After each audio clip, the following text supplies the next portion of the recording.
Aham, é. Olá, amigos, estamos juntos mais uma vez para reflexões importantes sobre temas atuais à luz da doutrina espírita. Após a entrevista, você poderá ver o Momento Espírita, que é uma produção da Federação Espírita do Paraná. E hoje nós temos a grata satisfação de receber Rubens Marcon, que é o primeiro vice-presidente da União Regional Espírita, 7ª Região, da Federação Espírita do Paraná, com sede em Maringá. Hoje nós vamos conversar sobre a evolução moral e espiritual. Olá, Rubens, é uma alegria muito grande ter você aqui para nos falar sobre um tema tão importante. O ensino espírita demonstra que o progresso moral do espírito se dá através do desenvolvimento intelectual e moral. Como que nós podemos compreender este processo? Ao compreendermos, então, a existência do Espírito e a sua imortalidade, criado em um momento por Deus nosso Pai para sermos espíritos perfeitos, nós vamos compreender que essa trajetória de um momento de criação até essa perfeição, nós temos processos de desenvolvimento das nossas aptidões, dos nossos valores. Consequentemente, o espírito Manuel Filomeno de Miranda, na obra Transição Planetária, ali na introdução, ele nos coloca que nós partimos então do instinto, desenvolvendo a nossa inteligência, ganhando um campo consciencial, para então intuitivamente rumarmos para o Criador. Nesse contexto, então, nós gostamos de dizer que o efeito imediato dessa compreensão é exatamente a transformação moral do homem que a doutrina espírita nos traz, para trabalharmos os nossos momentos de crescimento e ganhando então intuitivamente esse processo de crescimento ao Pai. A doutrina espírita esclarece o desenvolvimento do espírito desde o seu princípio até ele alcançar a perfeição. Como que nós podemos entender este ensino? Ivone, a doutrina espírita nos esclarece que toda ação que nós cometemos tem uma reação. Então, a responsabilidade é pessoal, é individual de nós, os espíritos, ou seja, a conscientização das criaturas que somos nós, os espíritos, dos deveres que nós temos para com a vida. Então, nós precisamos desenvolver boas ações para termos reações boas nas respostas das nossas ações. Quando nós cometemos ações negativas, ou seja, aquelas voltadas para as viciações, para as perturbações, nós temos respostas negativas também. Certo. E Deus, que é todo justiça e amor, faculta aos espíritos um crescimento moral e intelectual. De que maneira nós podemos perceber isso? Através dos movimentos reencarnatórios que nós temos, né? Nós, etapa a etapa, vamos desenvolvendo as nossas aptidões, os nossos valores, e errando e acertando, né? O espírito Joana de Ângelo nos coloca, através da psicografia de Divaldo Pereira Franco, o médium baiano que ainda está entre nós, né? É um médium ainda que vive entre nós, que a reencarnação é uma das mais belas leis do Criador, justamente porque Deus não pune os seus filhos, Ele oportuniza, né, que através da renovação de vidas na Terra, etapa a etapa, nós vamos eliminando as nossas dificuldades, as nossas limitações do instinto, somente da cultura, para desenvolver e nos impulsionar da direção da plenitude espiritual. Também coloca que o erro, né, é para corrigir nessas múltiplas existências. O erro não nos faculta uma condenação perene, não, ele nos dá a oportunidade de renovarmos valores e estarmos aqui na Terra, então, nos desenvolvendo para a busca da felicidade plena e completa para as nossas vidas. Rubens, nós observamos na Terra que os conflitos sociais são predominantemente intensos, seja na família, na política, nas questões econômicas e nos mais diversos setores, né?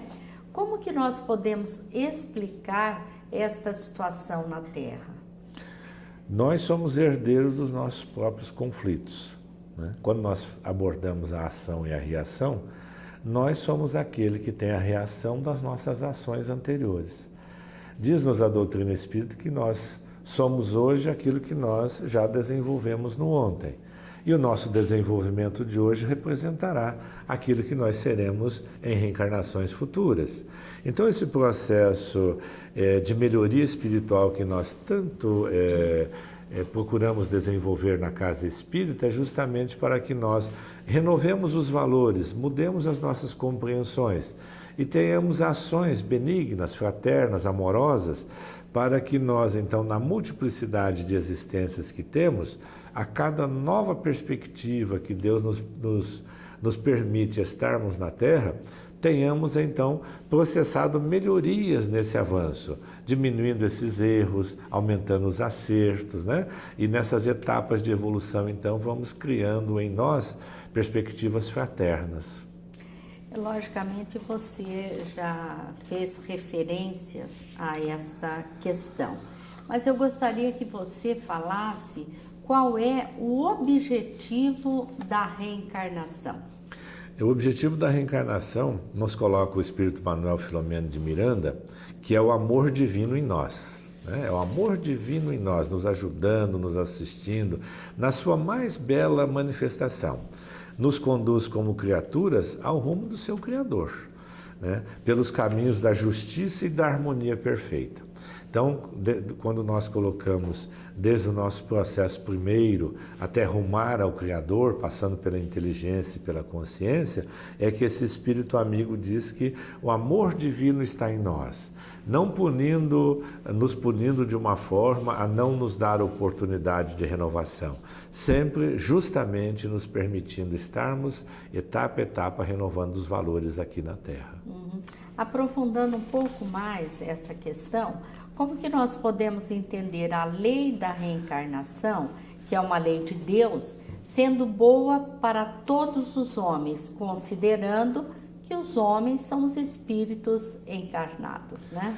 Allan Kardec, então, nos traz, né, no bojo da doutrina espírita, resposta através da reencarnação, nos dando 3 diretrizes, né, para nós compreendermos os processos expiatórios, de provação e os processos missionários na Terra. Então, para entender a reencarnação e entender as diferenças que nós temos de evolução no planeta e as relações que nós temos, a expiação é exatamente um processo que dilui as nossas amarras com o passado, ou seja, as ações cometidas erroneamente, uma reação, então, de renovação de valores. Então, expiar é compreender que nós estamos passando por um processo momentâneo, que vai ter um fim e que nós, então, vamos nos quitar com a lei de Deus, de justiça e de harmonia do Pai, não devendo nada nos erros que cometemos. E o processo de provação é quando nós já provamos a nós mesmos a angariação de valores.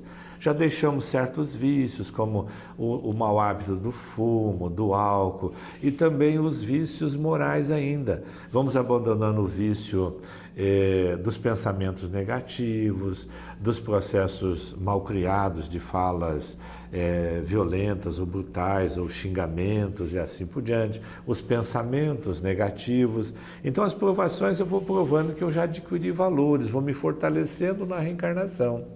Até em processos mais amplos, que é o missionário.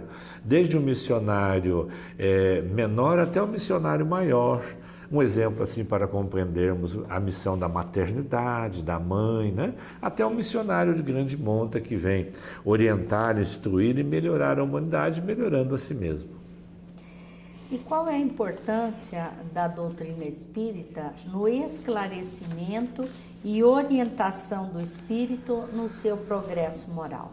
A doutrina espírita pode ser a expressão do fiel consolador prometido por Jesus, né? nós vamos encontrar na doutrina espírita exatamente os mandamentos que Jesus nos deixou, todos os ensinamentos. É o Novo Testamento, onde está toda a lei de amor de Jesus. Ela está, então, também no bojo da doutrina espírita. Então, a doutrina espírita nos oferece exatamente respostas para todos os nossos problemas, porque são as respostas que Jesus nos deixou, através do exercício do amor, da caridade, do perdão. Então, para as nossas doenças, a doutrina espírita vai nos informar que elas são fruto dos nossos erros do passado. Por exemplo, um fumante inveterado, um tabagista, um usuário de álcool, ele possivelmente vai reencarnar e poderá trazer desgastes orgânicos no aparelho digestivo, na área pulmonar e, consequentemente, é esse processo, então, de renovação através das reencarnações. Também nós poderíamos lembrar as lutas intensas no lar, né? O lar é exatamente um local em que nós nos encontramos seres que nós amamos muito, outros que estão mais distanciados e outros que são até antagônicos a nós. É ali que nós devemos exercitar a lei do perdão, do amor e do carinho. Então, essa relação entre a compreensão da imortalidade, da alma, é importante para que nós vejamos a importância desse esclarecimento nas nossas vidas como espírito imortal. Certo. E como é que a doutrina espírita ajuda a resolver, a suportar as dores do ser humano, dando-lhe otimismo e incentivo para perseverar na luta, já que neste planeta de provas e expiações que vivemos, todos temos problemas, dificuldades, né, Rubens? Sem dúvida. Aqueles que são frequentadores, participantes da Casa Espírita, do Centro Espírita, já sabem o que nós vamos falar. Fica o convite àqueles que querem vir conhecer também, sim, né? Com certeza. Mas nós encontramos na Casa Espírita, como já lembramos, o Evangelho de Jesus redivivo. Então é o amor, é a fraternidade, a caridade, é a benevolência entre nós outros. Então nós vamos encontrar numa página espírita sempre uma carta de alento ao homem em depressão, à mulher em sofrimento, em angústia, né? Nós vamos encontrar na palestra espírita sempre uma possibilidade de otimismo, um ensino para diminuir a nossa ignorância, as nossas dificuldades. Se nós tivermos a oportunidade da leitura de um livro espírita, ele vai nos trazer profundidade de conhecimento, de esclarecimento e de valores que a vida espera que nós desenvolvamos. Também nós poderíamos lembrar que uma ação espírita é uma ação fraternal com relação semelhante, onde nós, então, vamos desenvolver a chamada atenção à nossa própria liberdade e à nossa saúde. Podemos lembrar também, Ivone, que se tiver oportunidade de uma ação espírita, que é uma ação cristã, ela sempre sobreleva os nossos sentimentos, vai fazendo com que nós deixemos as nossas dificuldades para trás, porque também observamos as dificuldades do nosso semelhante. E aí, lembrando inquestionavelmente que Jesus nos projeta o segundo mandamento, que é amar o próximo como a si mesmo. Quando nós olhamos e amamos o próximo, nós vamos deixando as nossas mazelas, as nossas dificuldades e vamos nos autoafirmando nesse amor celestial que paira sobre cada um de nós. E sendo a doutrina espírita o Evangelho redivivo de Jesus, nós podemos entender que o amor fraternal se estabelecerá na Terra? Sem dúvida, ele está se estruturando dentro da moral evangélica, né? O Brasil é, sem dúvida nenhuma, a pátria do Evangelho, né? Sem dúvida nenhuma. Então, essa pátria evangélica nos ensina os ensinos prodigalizados por Cristo. E nós temos, então, vivenciado certamente esses ensinos já em grande parte dos seres que habitam o nosso planeta, né? Então, a ética, a paz, a harmonia, elas são desenvolvidas e elas fazem parte, então, desse amor sem fronteiras na humanidade, né? E ela não tem limite. E, mediante essa união de todos os homens sobre a Terra, que não está muito distante, né, já se faz presente na humanidade, A doutrina espírita, então, prodigaliza, sim, esse amor fraternal, que é o amor cristão em todos nós. Rubens, nós agradecemos a sua participação, agradecemos a todos vocês, convidamos para que continuem conosco para assistir o Momento Espírita, que é produzido pela Federação Espírita do Paraná, e lhes desejamos muita paz.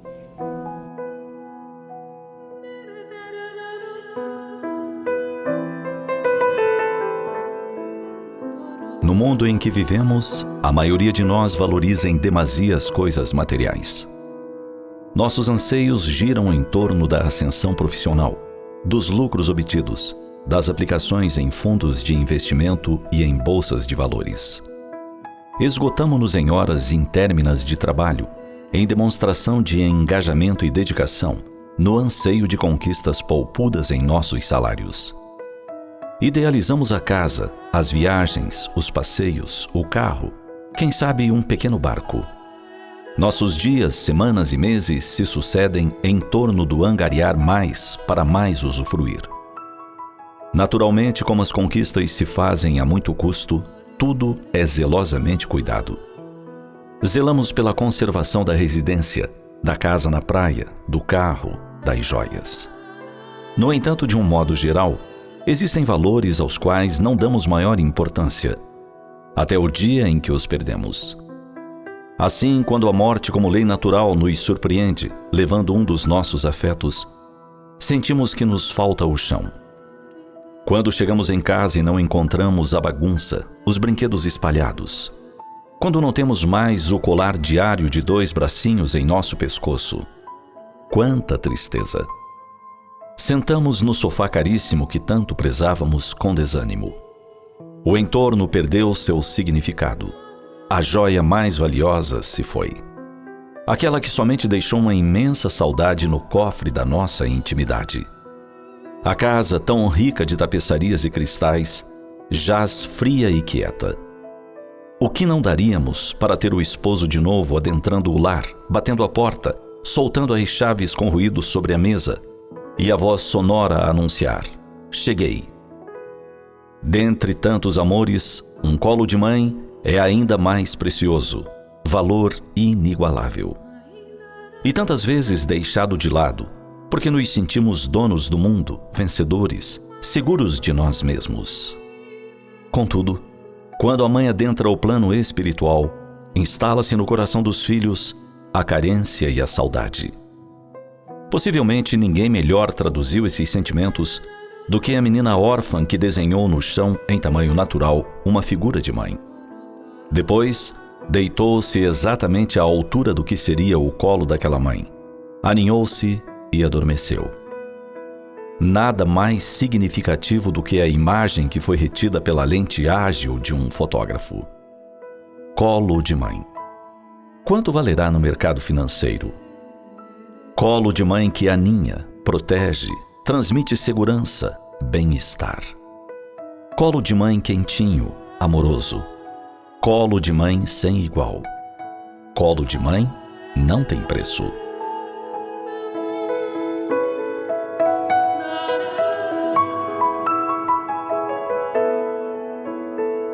Pensemos nessa preciosidade que é um colo de mãe e honremos todos os dias com nosso carinho essa que disse sim à vida e nos permitiu vir ao mundo. Amemos essa gema sem igual.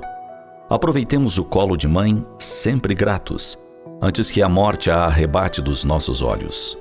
Porque então, somente pelos fios do pensamento, poderemos ter a aventura do reencontro enquanto permanecermos por cá, em bendito exílio, na terra que o Senhor Deus nos permitiu habitar, crescendo para o progresso.